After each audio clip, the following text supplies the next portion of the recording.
For years, they were unstoppable. The fighters from Dagestan ruled the sport. Their wrestling so dominant, it seemed no one could crack the code. From the untouchable Khabib Nurmagomedov to the relentless Islam Makhachev, these warriors reshaped the landscape of MMA.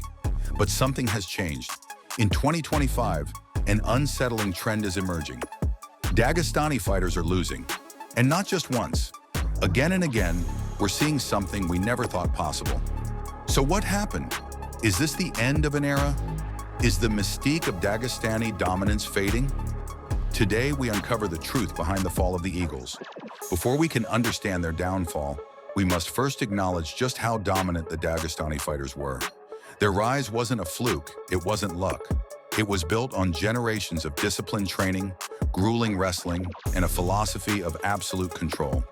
Picture the cold, unforgiving mountains of Dagestan. This is where these warriors are forged, where boys wrestle from childhood, building a foundation of endurance, strength, and unwavering grit. Khabib Nurmagomedov didn't just win fights, he smothered his opponents, dragging them into deep waters where they couldn't breathe.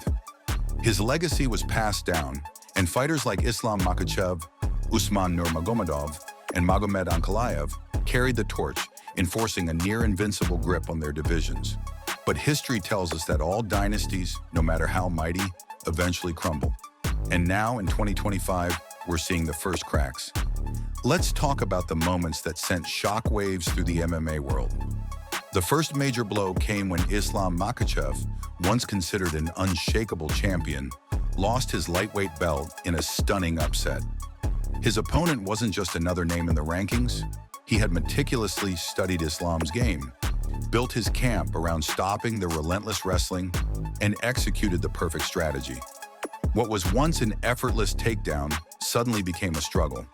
Islam looked human, vulnerable. The myth of invincibility shattered in a single night.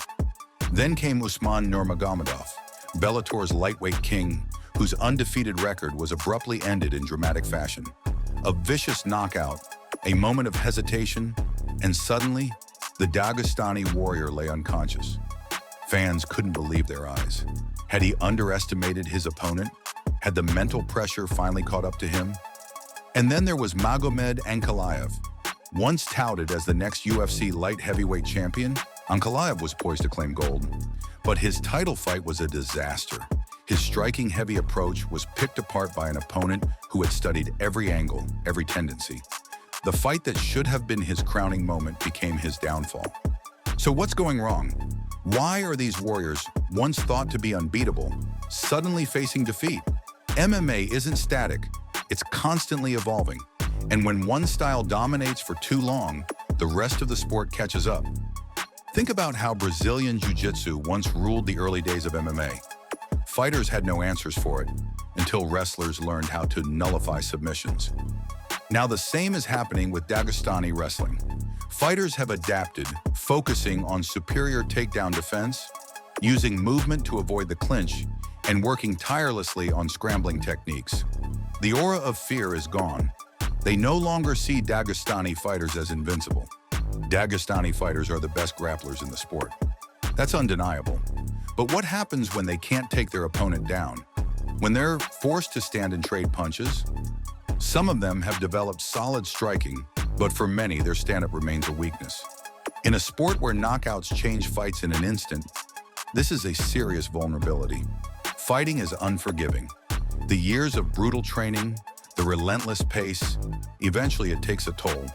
Injuries pile up, recovery slows. The once relentless warriors begin to show signs of fatigue. Imagine carrying the weight of an entire fighting culture on your shoulders. Imagine stepping into the cage knowing that anything less than dominance is unacceptable. The pressure to uphold the Dagestani legacy is immense, and it may be cracking some fighters before they even step foot inside the Octagon. So, is this the end? Have we seen the last of Dagestani dominance? Or is this just a temporary setback? There is still hope. If the next generation of Dagestani fighters evolves, if they develop elite striking to match their grappling, if they adapt to the evolving landscape of MMA, then we may see another resurgence. But if they remain stagnant, unwilling to change, the era of Dagestani dominance may truly be over. The fall of the Eagles are just another chapter in their journey. What do you think? Are Dagestani fighters done, or will they reclaim their throne? Let us know in the comments below. And if you enjoyed this breakdown, don't forget to like, share, and subscribe for more epic MMA content. Until next time, fight fans, stay sharp and stay hungry.